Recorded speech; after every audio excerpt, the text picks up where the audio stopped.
Hi అండి అందరికీ 5 నిమిషాల్లో కొబ్బరి పచ్చడి ఎలా తయారు చేసుకోవాలో చూసేద్దాం వచ్చేయండి. ఇది మా నాన్నమ్మ స్పెషల్. 3 టేబుల్ స్పూన్స్ ఆయిల్ వేసి ఒక 10 ఎండుమిర్చి, దాంతోపాటు 3 టేబుల్ స్పూన్ల మినపప్పు, 2 టేబుల్ స్పూన్ల జీలకర్ర వేసి బాగా బ్రౌన్ కలర్ వచ్చేంత వరకు వేయించుకోండి.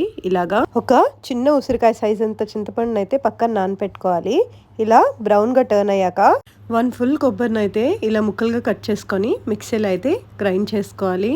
మరి మెత్తగా పేస్ట్లా కాకుండా కాస్త పొడి పొడిగా అయితే చేసుకోవాలి. ముందుగా ఫ్రై చేసి పెట్టుకున్న ఎండుమిర్చి అవి అయితే వేసి, అలాగే చింతపండు వేసి చిన్న టీ గ్లాస్తో వాటర్ అయితే వేసుకొని గ్రైండ్ చేసుకోవాలి. తర్వాత 1 టేబుల్ స్పూన్ ఉప్పు అయితే కరెక్ట్గా సరిపోతుంది.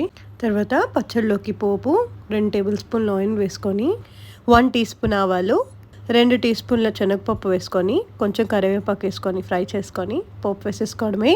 ఎంతో కమ్మని కొబ్బరి పచ్చడి రెడీ. హాయ్.